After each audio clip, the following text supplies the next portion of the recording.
मैं कीर्ति परोहा कक्षा 11वीं के जीव विज्ञान की क्लास में आपका बहुत स्वागत करती हूँ। बच्चों, जैसा कि मैं समझती हूँ कि मेरे बनाए वीडियोस को आप बहुत अच्छे से देख रहे होंगे, समझ रहे होंगे और नोटबुक में नोट भी कर रहे होंगे। एक बार जरूर ध्यान दें कि जो भी डायग्राम्स यहाँ पर शो होते हैं, साथ ही साथ आपकी बुक में जो डायग्राम्स बने हैं उनको बनाने की प्रैक्टिस बराबर से बहुत अच्छी तरह से करते जाइए। बच्चों, आज हम वनस्पति जगत के अंतर्गत शैवाल वाला चैप्टर जो है एल्गी, उसका अध्ययन करेंगे।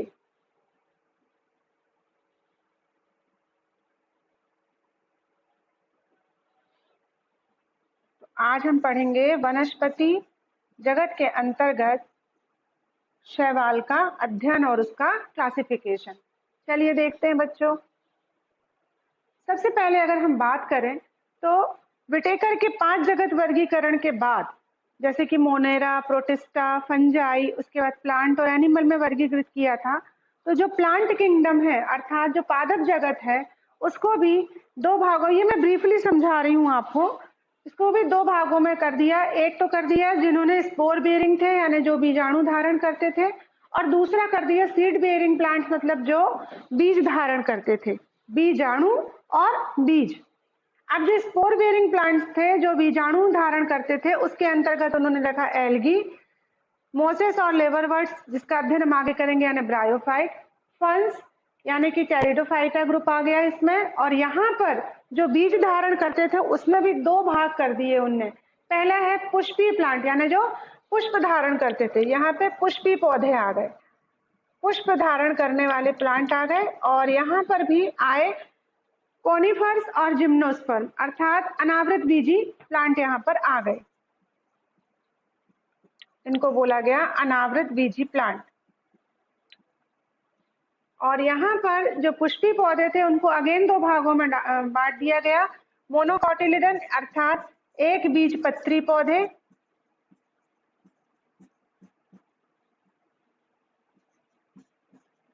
और डाइकोटिलिडन अर्थात द्विबीजपत्री पौधे। ये मैं आपको बिल्कुल शॉर्ट में इसलिए बता रही हूँ क्योंकि अब हम वनस्पति जगत का अध्ययन और उसका वर्गीकरण समझने जा रहे हैं, तो आपके ये चीज डिस्कस क्लियर होना चाहिए। नेक्स्ट देखें।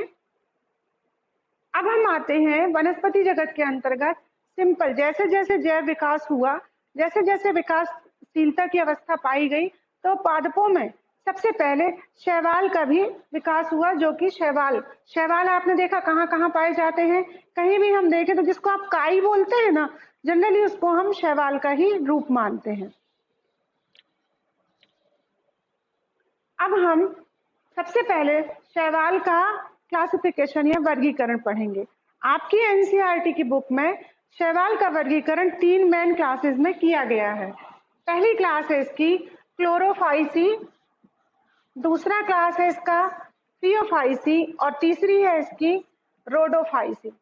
इनका हम आगे 1 बाय 1 अच्छे से अध्ययन करेंगे। शैवाल का अध्ययन। शैवाल जो होते हैं या एल्गी जो होते हैं वो उनका संगठन कैसा होता है? सरल होता है, बहुत सिंपल होता है, थैलाइड स्ट्रक्चर होता है और ये स्वपोषी होते हैं।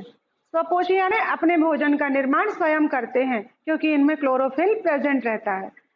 दूसरा, ये जलीय होते हैं, ये अलवणीय जल यानी स्वच्छ जल और लवणीय जल यानी समुद्री जल में भी पाए जाते हैं। इनकी आकार और आकृति में विविधता पाई जाती है। इनकी जो आकार और आकृति रहती है वो कैसी रहती है? अलग अलग रहती है। कोई तंतुवत होता है, कोई कॉलोनियल होता है, इस टाइप के ये पाए जाते हैं। इनमें जो जनन होता है वो जनन की 3 जो विधियां हम पहले पढ़ चुके हैं, समझ चुके हैं, कायिक जनन, अलैंगिक जनन और लैंगिक जनन होता है। बच्चों, मैं एक बार फिर से यहाँ कहना चाहूंगी कि कक्षा 12वीं के क्लास में मैंने एक रिप्रोडक्टिव मेथड पर पूरा वीडियो बनाया है। अगर आप चाहें तो उस वीडियो को भी लिंक करके जनन की विधियों को अच्छे से समझ सकते हैं। तो इसमें जो जनन होता है वो 3 प्रकार का होता है। वेजिटेटिव या कायिक जनन, मानो शरीर का कोई भी अंग टूट करके एक नए जीव की रचना कर लेता है। दूसरा होता है अलैंगिक जनन, जो कि होता है जूस्पोर के माध्यम से। और लैंगिक जनन होता है उसमें युग्मक का निर्माण अर्थात गैमेटोजेनेसिस होती है। उसमें गैमीट जो होते हैं या तो वो एक से दिखने वाले समयुग्मकी या फिर वो अलग अलग दिखने वाले विषम युग्मकी होते हैं। अगर हम देखें तो जो शैवाल है उनका बहुत आर्थिक महत्व भी है, जैसे कि जिलेडियम नामक शैवाल तथा ग्रेसिलेरिया नाम की जो शैवाल होती हैं, उनसे हमें अगर एक प्रोडक्ट प्राप्त होता है जिसका उपयोग हम क्या करते हैं, आइसक्रीम बनाने में, जेली बनाने में और माइक्रोबायोलॉजी के अंतर्गत जब हम सूक्ष्म जीवों का संवर्धन करते हैं, कल्चर करते हैं, तो कल्चर मीडियम बनाने में भी उसका उपयोग किया जाता है। तो इनसे जो प्राप्त प्रोडक्ट है उसका नाम है एगर। एगर एगर नाम से उसको जाना जाता है। कई लोग अगार अगार भी बोलते हैं। ये प्रोडक्ट प्राप्त होता है। इसके बाद जो क्लोरेला है, स्पिरुलाइना है, ये कैसे हैं? ये एक कोश की शैवाल होते हैं और इनमें जो होता है, इनमें प्रोटीन की भरपूर मात्रा पाई जाती है। प्रोटीन बहुतायत में पाया जाता है, इसलिए ये जो होते हैं अंतरिक्ष यात्रियों के भोजन के रूप में प्रयुक्त होते हैं। ये बहुत इंपॉर्टेंट क्वेश्चन है और आपको आ सकता है, तो आप ये याद रखिए ये किसके भोजन के रूप में प्रयुक्त होते हैं?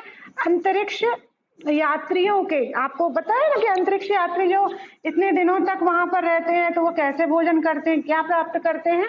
तो इस प्रकार की शैवालों से बहुत मात्रा में प्रोटीन प्राप्त होता है और ये अंतरिक्ष यात्रियों के भोजन के रूप में प्रयुक्त होते हैं। जैसा कि हमने पढ़ा कि शैवाल को 3 कैटेगरी में क्लासिफाई किया गया है। पहला है क्लोरोफाइसी, दूसरा है रोडोफाइसी और तीसरा है फियोफाइसी। तो अब हम पढ़ेंगे क्लोरोफाइसी में कौन कौन से लक्षण आते हैं और किस प्रकार के शैवाल इसके अंतर्गत रखे गए हैं।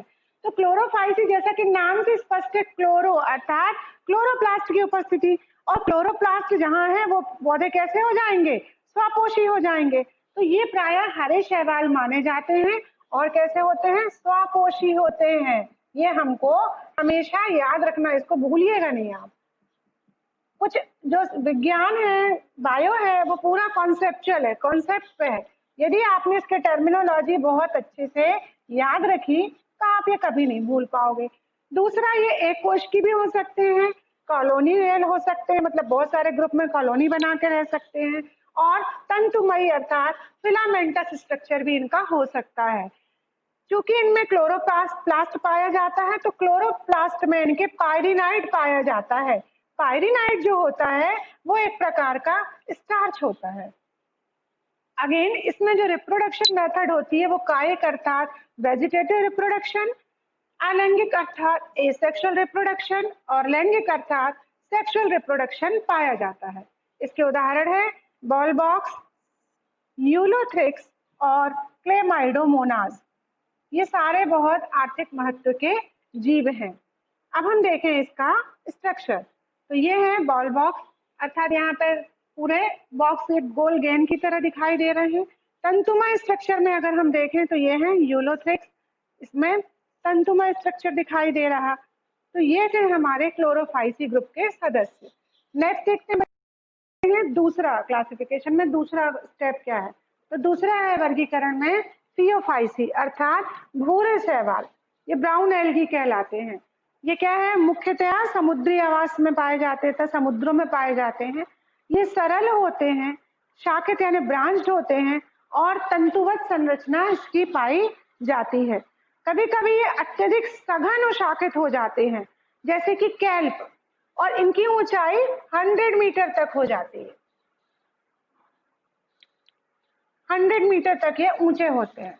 इसके बाद इसमें जो वर्णक होता है क्लोरोफिल ए और सी। क्लोरोफिल के कारण ये कैसे हो जाते हैं? स्वपोषी हो जाते हैं। हमने तो पहले ही इसको बहुत अच्छे से डिस्कस किया है शैवालों के लक्षणों में कि ये स्वपोषी होते हैं। कैरोटीनाइड और जेंथोफिल की उपस्थिति के कारण ये ब्राउन कलर के होते हैं। तो ये मेन इसके पिगमेंट याद रखना, क्लोरोफिल तो है ही, साथ ही इसमें कैरोटीनाइड और जेंथोफिल। ये पूछा जा सकता है एग्जाम में कि भूरे शैवालों में कौन सा वर्णक पाया जाता है। इसका जो भोजन होता है वो जटिल कॉम्प्लेक्स कार्बोहाइड्रेट होता है, जो कि लेमिनेरिन या मैनिटाल के रूप में संचित रहता है। कोशिका भित्ति, चूंकि ये प्लांट है तो वो सेलुलोज की बनी होती है, बेसिक फीचर है, लेकिन इसके बाद भी इस पे एल्जिन का जिलेटिनी स्तर पाया जाता है, मतलब जिलेटिनी लेयरिंग पाई जाती है। इसमें जो जनन है वो कायिक अर्थात वेजिटेटिव रिप्रोडक्शन होता है। दूसरा अलैंगिक प्रजनन जो होता है वो जूस्पोर के द्वारा, और ये जो जूस्पोर होते हैं वो फ्लैजिलेटेड या फ्लैजिला युक्त होते हैं, ये इंपॉर्टेंट है बच्चों। लैंगिक प्रजनन जो होता है वो गैमीट्स अर्थात युग्मक के द्वारा होता है। अगर हम इनके उदाहरण देखें तो उदाहरण है एक्टोकार्पस, डिक्टियोटा, फ्यूकस, सरगासम और लेमिनेरिया, ये इनके उदाहरण हैं। चलिए देखते हैं इनके स्ट्रक्चर। ये है डिक्टियोटा, ये है कटलेरिया, ये फ्यूकस, ये मार्कोसाइटोसिस, सरगासम और पेडिना, ये इनके उदाहरण हैं, अर्थात ब्राउन एल्गी भूरे शैवाल। अब आता है नेक्स्ट रोडोफाइसी या लाल शैवाल, ये लाल रंग के होते हैं। क्वेश्चन पूछा जाता है रोडोफाइसी या लाल शैवाल में वर्णक होता है, जिसका लाल वर्णक होता है आर फाइकोएरिथ्रिन, अच्छे से याद रखिए, लाल वर्णक are for red, are phycoerythrin के कारण, और चूंकि ये शैवाल है। बहुलता जो होती है ये समुद्र में गर्म क्षेत्र, जितने भी हॉट रीजन्स होते हैं उनमें ये शैवाल पाई जाती है, गर्म क्षेत्रों में पाया जाता है। इसका जो स्ट्रक्चर होता है, संरचना होता है, अधिकतर थैलस बॉडी होती है। जनरली ये मल्टीसेलुलर या बहुकोशिक होते हैं। भोजन जो होता है वो फ्लोरिडियन स्टार्च के रूप में संचित होता है। जनन देखें तो कायिक विखंडन के द्वारा होगा।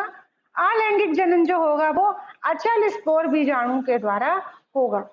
लैंगिक जनन भी जो होगा उसमें जो युग्मक बनेंगे वो भी अचल या नॉन मोटाइल रहेंगे। इनके सदस्य देखें, पॉलीसाइफोनिया, क्रेसिलेरिया, पोरफायरा और जिलेडियम इस समूह के सदस्य हैं। अब हम इनके स्ट्रक्चर देखते हैं तो ये है पॉलीसाइफोनिया जो कि थैलस स्ट्रक्चर है लेकिन ब्रांच्ड है, और ये है पोरफायरा, ये थैलस स्ट्रक्चर दिखाई आपको दे रहा है।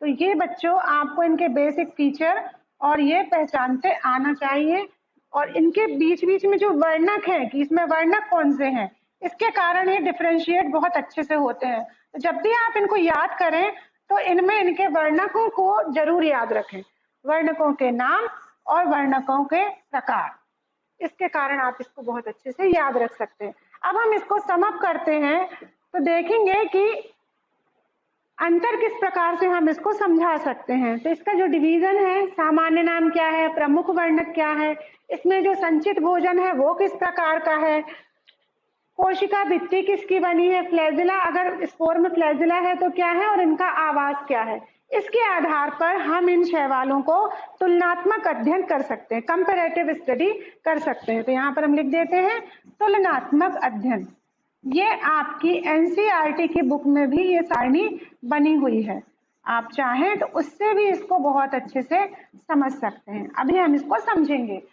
क्लोरोफाइसी, इसका सामान्य नाम है हरे शैवाल, इसमें वर्णक है क्लोरोफिल ए और बी, इसमें संचित भोजन स्टार्च के रूप में, कोशिका भित्ति सेल्यूलोज की, फ्लैजिला की संख्या 2 या 8, सामान्य संख्या निवेशन शीर्ष, और आवास है ये आलवण, लवणी और खारे यानी सभी प्रकार के जलों में पाए जाते हैं।